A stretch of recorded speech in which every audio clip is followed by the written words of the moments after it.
इंदौर में जो दुखद हादसा हुआ है, जिस दुखद हादसे के कारण से हमारे 3 लोगों का दुखद निधन हुआ है, कई लोग घायल हुए। मैं कई लोगों से मिलके आया हूँ।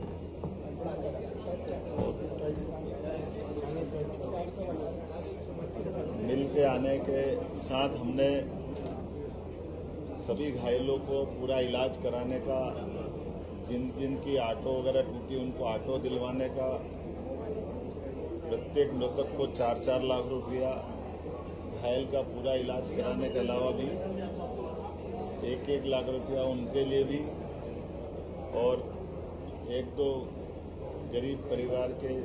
जो खासकर जिनका पति भी घटना के शिकार हुए हैं उनके, और जो बच्चे जिनके छोटे उनकी पढ़ाने की चिंता भी हमारी अपनी सरकार के माध्यम से करेंगे। क्योंकि ये घटना बहुत दुखद हुई है और ऐसी घटना में सरकार के माध्यम से प्रशासन की व्यवस्थाओं को चाक चौबंद करने के लिए हमने कल ही हमारे एसीएस होम शिवशंकर जी को भेजा था, आज ही भेजा है। और भी प्रथम दृष्टया कुछ कार्रवाई मैं उनसे चर्चा करने के बाद अनाउंस कर रहा हूं, और डिटेल जानकारी लेते हुए बाकी और भी इस संबंध में आगे किया जाएगा। इंदौर में सोमवार बेकाबू ट्रक घटना में पुलिस उपायुक्त को भी तुरंत हटा करके भोपाल अटैच किया जाएगा। सुदेश सिंह सहायक पुलिस आयुक्त, प्रेम सिंह एएसआई, चंद्रेश मरावी प्रभावी सूबेदार सुपर कॉरिडोर चौराहा, दीपक यादव निरीक्षक एरोड्रम की प्रथम दृष्टया लापरवाही पाने जाने से इनकी जिम्मेदारी निर्धारित करते हुए तत्काल प्रभाव से इनको निलंबित करने की कार्रवाई की जा रही है। इसके साथ ड्यूटी पर तैनात सभी कांस्टेबलों को भी निलंबित किया जाएगा। 4 पुलिस कांस्टेबल, अपर आयुक्त, मुख्य गृह सचिव घटना की जांच करके आगे की कार्रवाई प्रस्तावित करेंगे। जिस कांस्टेबल ने अच्छा काम किया है, पंकज यादव ने, या और जो बताया गया है, इनको भी पुरस्कृत किया जाएगा। अनिल पिता लाल सिंह कोठारी, जिन्होंने अपनी रिक्शा में 4 लोगों को बचाया जिसमें 2 साल का बच्चा था, इसको भी पुरस्कृत किया जाएगा। और स्थानीय जो लोग और भी जिनको ध्यान में आएगा कि जिनने ऐसी घटना में अपने आप का बड़ा योगदान दिया, ऐसे सब लोगों को जानकारी दे करके भविष्य में होने वाली घटनाओं में ऐसे अच्छे लोग जो जान की बाजी लगा करके कुछ लोगों को बचाते हैं, मदद करते हैं, उनका भी ध्यान रखने का, उनके बारे में यथायोग्य प्रकार से पुरस्कृत करते हुए नगर निगम, जिला प्रशासन भविष्य में ऐसी घटनाओं को रोकने के लिए वो सारे प्रबंधन करने के लिए भी कहा कि कहीं ई नाका या हमारी डोम कैमरे या कभी कोई कारण से ऐसे वाहन बेकाबू होकर जाए तो उसके रोकने के भी साधन उपलब्ध कराएं, ताकि ये ऐसी घटनाओं को रोकने में स्टाफर या जो हो सकते हैं वो सब प्रबंधन आज के दृष्टि से भी प्रस्तावित करने के लिए मैंने एसीएस को कहा है कि वो सब देखे। ये जो हमारे हैवी ट्रैफिक से संबंधित ऐसे मार्ग हैं जिनका यातायात का भीड़ के दबाव का आकलन कर ले, कैसे कैसे इनको कंट्रोल कर सकते हैं। ज़रूरत पड़ेगी तो एलिवेटेड रोड वगैरह बनाना हो, एलिवेटेड ब्रिज बनाना हो, जैसे भी कर सकते हैं उस सब तरह से विचार करने के लिए इंदौर में दोबारा ऐसी घटना न हो, इसके प्रबंधन करने का मैंने निर्देश दिए हैं। आज मैं बड़े दुखी मन से भी कहना चाहूँगा कि कल रात से जब ये घटना घटी, सच में मेरे मन में भी और हम जैसे कई सारे लोगों को रात को नींद भी बड़ी मुश्किल से कैसे आई होगी, आप भी जान सकते हैं। ये बड़ा कठिन दौर था जिसमें भगवान महाकाल ने ही बाल बाल बचाया, नहीं तो बड़ी घटना हो सकती थी। लेकिन हमको इस सब बातों से ये भी सबक लेना कि दोबारा ये घटना न हो, इसीलिए सारे प्रबंधन करने के लिए मैंने अपने सारे कार्यक्रम कैंसिल करके यहीं तुरंत आकर के घायलों से मिलने का, पूरी घटना की विस्तृत जानकारी लेने का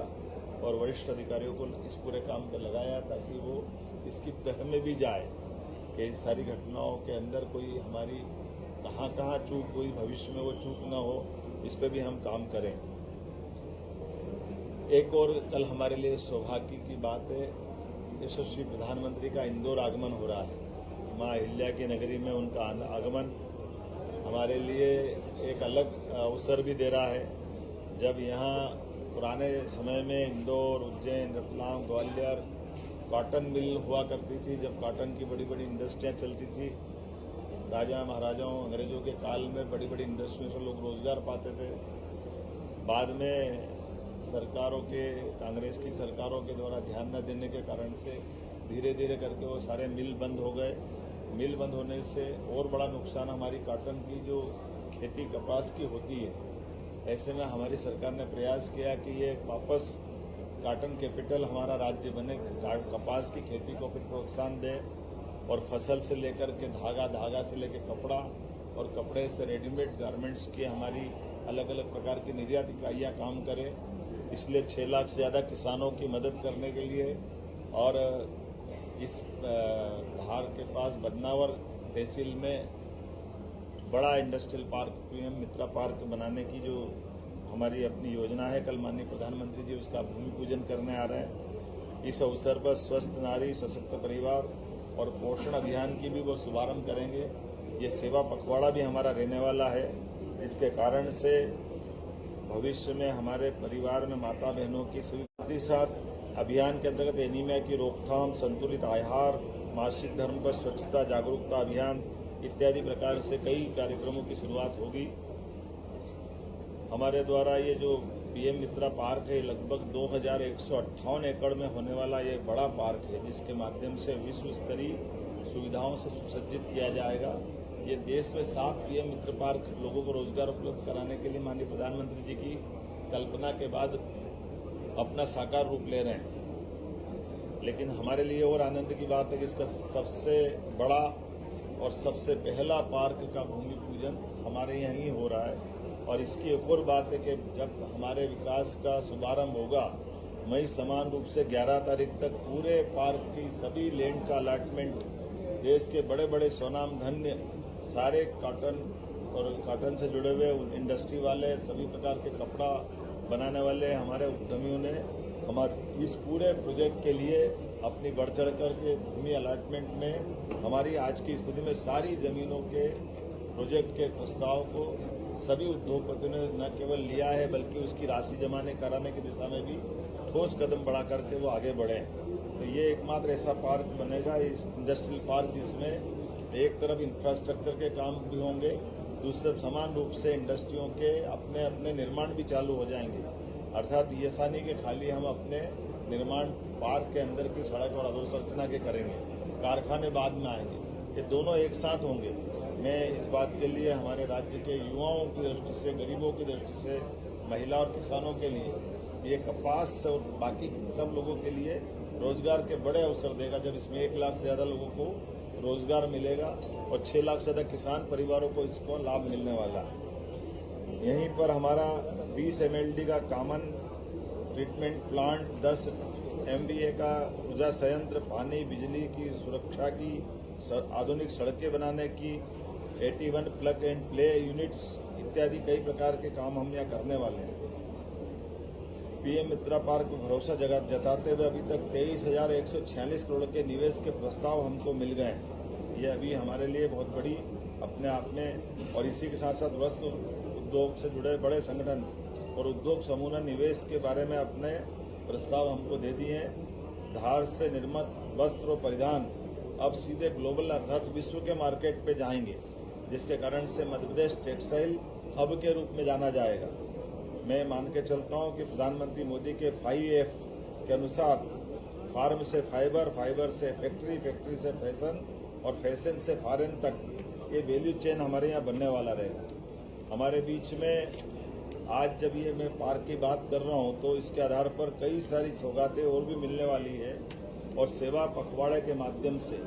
17 सितंबर से 2 अक्टूबर तक स्वच्छता सेवा अभियान, जिसकी जन भागीदारी, स्वच्छता, सेवा, जन कल्याणकारी कार्यक्रम अलग अलग प्रकार से जो हमने पूर्व में बताए हैं। मैं इस अवसर पर एक बगिया माँ के नाम से लगा करके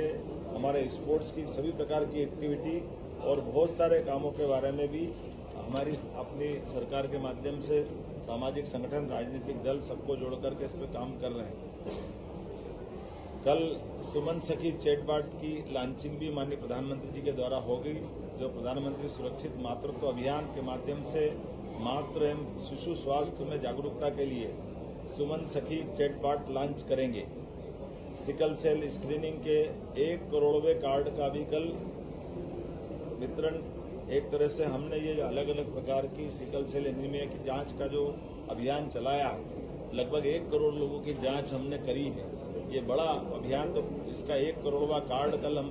वितरण करेंगे। प्रधानमंत्री मातृ वंदना योजना के अंतर्गत मातृत्व के सम्मान, सशक्तिकरण, ऐसे कई कामों को हाथ में लेकर के देश भर की पात्र महिलाओं के खाते में भी योजना की राशि अंतरित करेंगे, जिसमें 1 लाख ज्यादा माताएं बहनें हमारे राज्य में भी लाभान्वित होगी। आज के इस अवसर पर मैं पुनः कल पधारने वाले माननीय प्रधानमंत्री जी का आपके माध्यम से अभिनंदन करूंगा। आज के इस दौर में जब स्वदेशी के भाव को बढ़ावा देते हुए अतीत का वो गौरवशाली पृष्ठ को माननीय प्रधानमंत्री जी के माध्यम से हम पुनः जीवंत कराएंगे, जब न केवल रोजगार मिलेगा और रोजगार भी हमारे किसानों के द्वारा उत्पादित फसल के लिए कपास के आधार पर वापस हमारा वो दौर वापस आने वाला है।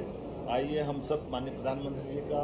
पलक पावड़े बिछा करके अभिनंदन करने वाले हैं और उनके माध्यम से रोजगार की जो सौगात मिल रही है, ये कई लोगों के जीवन में बदलाव लाएगी। युवा, महिला, गरीब, किसान सबके जीवन के लिए कल का दिन मील का पत्थर रहेगा। मैं आज के इस अवसर पर खास करके, जैसे कल बीती घटना के कारण से मेरा मन भी व्यथित है, हम सब इस दुख में भी शामिल हैं, लेकिन एक बाबा की लीला है, कोई ऐसा खराब समय था जिसके कारण ये घटना घटी है। लेकिन मैं आश्वस्त करता हूँ अधिकारियों को, हमने ताकीद किया है किसी हालत में दोबारा ऐसी घटना नहीं घटे। चलिए